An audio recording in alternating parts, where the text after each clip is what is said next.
Hello, everybody. Joseph Hennessy.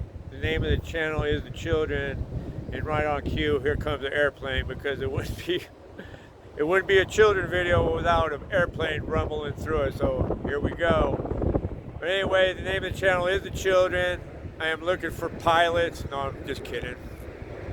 I'm not looking for any DEI hires. I'm not hiring. But anyway, I'm looking for light workers, rainbow warriors, empaths, star seeds, way showers, human beings, extraterrestrials, whatever you resonate as, because this avatar is just a vessel to have a human experience as a spiritual being.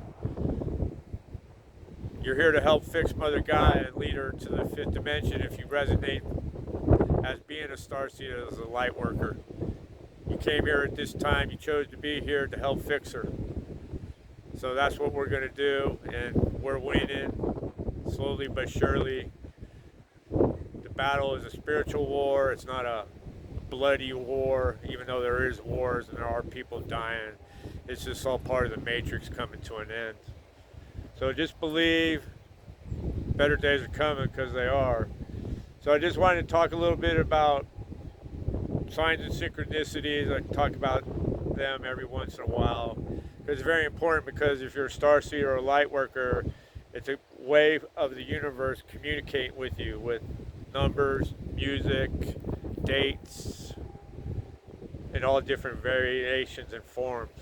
And for me, they happen so often and frequently, I just take them for granted. And there's been thousands of them. I can't remember 95% of them because they just happen so often. So one of the things that did happen that I do speak about is last week I wasn't feeling well, and I woke up and there was a movie on the country music television, which I don't even watch that station. I don't even know what was on there. And Grumpy Old Men was on there with Jack Lemmon and Walter Matthau and Margaret. And if you know anything about the 1980s, you'll remember those movies. But anyway, I wake up and I happen to look at the TV set. One of them's coming out of a house, and the address on the house is 1133. And I've shared many times, those are the two most important numbers on my spiritual journey, 11 and 33. I don't have my hat on, but it's on the back of my hat. And I talked about them in a video, and what happens. The next video I made was 11 minutes and 33 seconds long. Another sign of synchronicity. They never stop. They never ever stop. Every day. I wake up at 1:11. I look at the clock at 2:22. You can't make it up. It's happened so many times. There's no way it happens by coincidence. It just means you're on this path. Signs and synchronicities they're very important. What else have I seen as far as the signs and synchronicities? I shared that I was out riding my bike last week and I hadn't seen a hummingbird in a few days, and I happened to see one hovering in front of me, and he's doing a little dance, and I'm on Sea Spray Lane in Foster City on the bike track path, and the building that I'm in front of, the apartment complex, is 1111. I can't make it up. 1111. I see those numbers everywhere as well. It never stops. So signs and synchronicities are very important. It's just the way of the universe talking to you.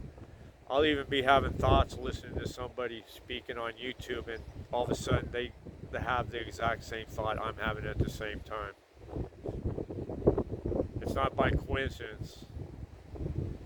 It's by the universe.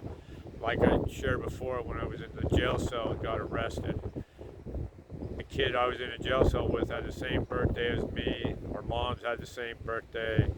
My dad died in an airplane crash the same day his son was born. His best friend lived next door to my uncle in Sacramento. I mean, I can't make this up. And there's been way too many for me to even remember 1% of them. But I do have them written down. I've been journaling for the last 3 years. So signs and synchronicities are really big on this journey. So if you're seeing them, That's what's happening. The universe is speaking to you. So the other topic I wanted to speak about was people's perceptions of the matrix and how they're fooled into believing things that they see because they see it with their eyes on the TV set, on the television.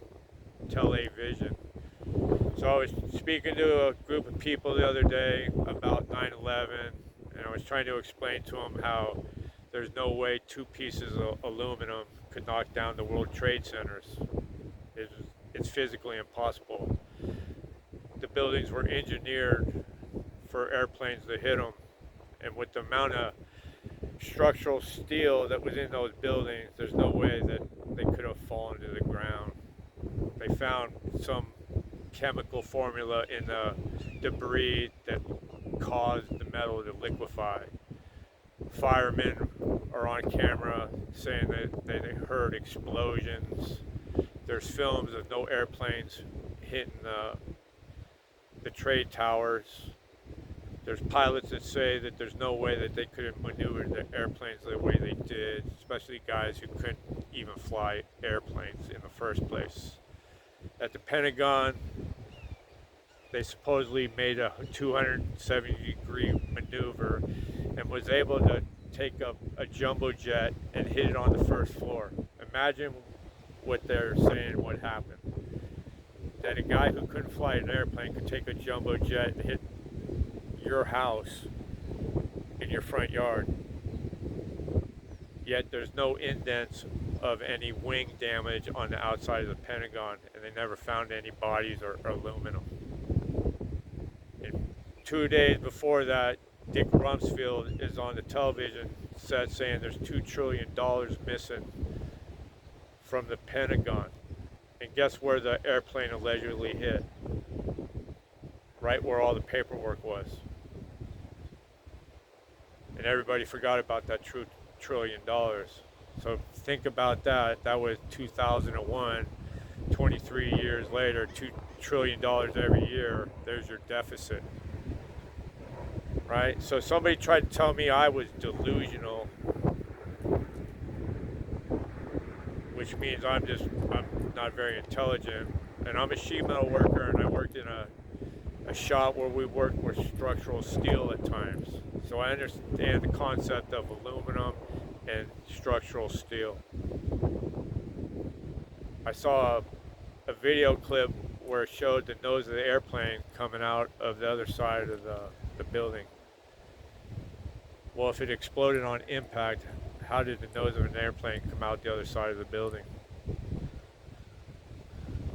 There's people who said that they saw people going into the building between 3 and 5 a.m.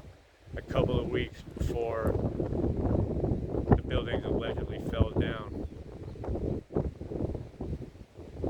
Airplanes didn't knock them down. The guy who owned the buildings didn't go to work that day. He said his wife made him a doctor's appointment. She made him keep it. Really? Building 7 behind the Twin Towers fell for no reason. They say it fell because of heat. Really? Heat? There's nothing hot enough in the trade towers to melt steel. Jet fuel burns at 1500 degrees. I-beams burn at 1900 degrees. Structural engineers have talked over and over about what they say happened didn't happen. The building turned into dust. The real killer was all the asbestos that was in the building that he insured the building for, because they told him to clean it up. It would have cost him billions of dollars. So what did he do? Pretty obvious, and he didn't go to work that day. And he said he pleaded with his wife that he had to go to work because he was so busy the one day. And I'm delusional because this guy told me that he saw it on the TV set, and so did other people. I've already spoke that they have technology that is so far advanced that we don't even know about. They already have the bullet trains under the ground that go 3,000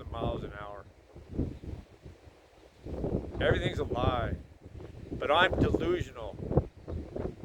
10 minutes before we had that conversation, he lined up to take a experimental vaccine because he had to.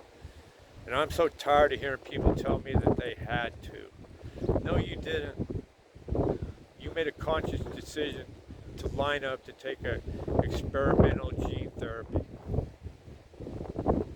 The Nuremberg Code was instituted after World War II to protect us from being used as guinea pigs, as lab rats, like the Tuskegee experiments, like they did to black people.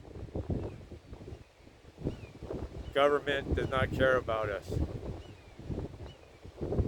But this guy called me delusional because I question the narrative. I can punch holes in everything. If you do your homework, all the answers are out there. We live in a matrix. It's all a lie, but it's coming to an end. They're coming down to their last couple of moves. But to be called delusional is very insulting, but you know what I did? I told the man that he should do a little bit of research, and I laughed. And that's growth for me because, like I said over and over, anybody who knows the old Joe Hennessy, I would have done the Hennessy thing and just went right to confrontation. I can't change anybody, but I'm going to keep speaking my truth and plant seeds. If you have any common sense, think about it. 2 pieces of aluminum cannot take down 2 giant superstructures. Everybody who talks about things that goes against the government narrative, funny how they disappear and things disappear, the information disappears. But if you look hard enough, you'll find the truth. I'm not delusional. I'm just a free thinker, and I believe nothing at this point. I'm a planter of seeds.